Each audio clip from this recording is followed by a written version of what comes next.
I'm just saying, be honest. You doing something I can't do, and I'm doing something you can't do. I respect you, respect me. You know there's no nigga out here like this. I don't have no insecurity about that, and no delusions.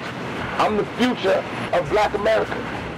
Digital Underground, having employed the burgeoning Tupac as a dancer, now had another rapper on board who was clearly focused upon making the leap to fully fledged recording artist.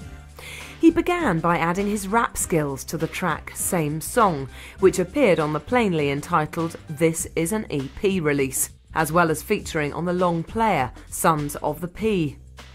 His talent finally committed to disc and with a guaranteed audience would see him made an irresistible offer. Just months after his recording debut with Digital Underground, the Interscope record label dropped into his lap a recording contract all of his own. He grabbed the chance with both hands and situated himself at once in the nearest recording studios to begin work on his debut release.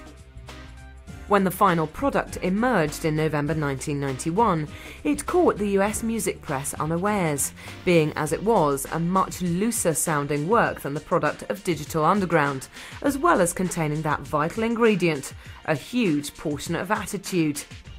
The 13-track album, released under the title Tupacalypse Now, contained many a rapper's delight. It provided his breakthrough hit Brenda's Got a Baby, an aching track in which the story of a teenage pregnancy is movingly told, and which betrayed a great deal of sensitivity in a music genre more popularly noted for its bombast.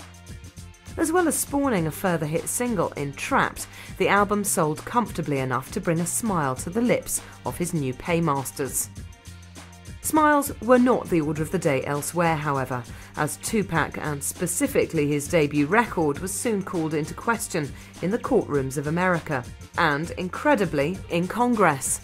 The album embraced the myriad strands of the gangster rap machismo, and with its references to such unsavoury subjects as cop killing, had already found itself exposed to intense debate in the gossip columns and letters pages of the US media. However, it was Vice President Dan Quayle, already at loggerheads with the entertainment industry in his continuing battle to promote traditional family values, who would describe the record as having no place in our society. From that point onwards, Interscope knew that they held in their hands something very special. Tupac's debut album mutated into a fearless fly in the face of authority, and that alone was newsworthy in the eyes of young music buyers, and, thanks to such unexpected publicity, the album continued to do brisk business. As if such high-reaching controversy was not enough, there was more to come as the record found itself at the heart of a murder trial. An American lawyer defending a 19-year-old man accused of killing a Texas trooper claimed that Tupacalypse Now, an album the defendant owned, incited him to kill. Tupac, though, failed to crumble under the weight of such intense scrutiny, perhaps partly because there was continuing legal activity in his own private life.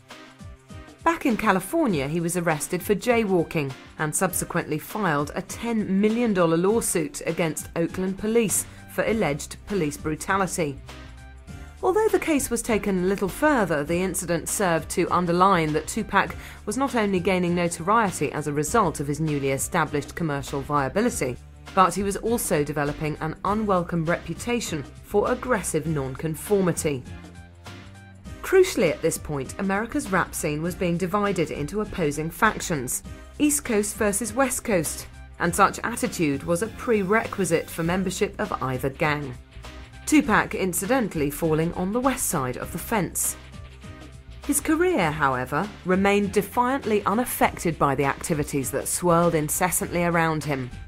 Indeed, his star quality would combine with his teenage training to supply him with a further career option.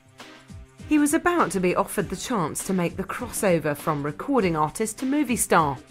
The music industry might continue to provide his regular main meal, but the silver screen was to prove a very tasty dessert.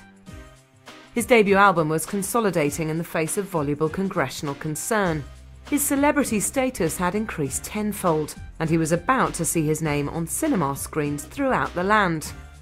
Without any shadow of a doubt, Tupac Shakur had arrived.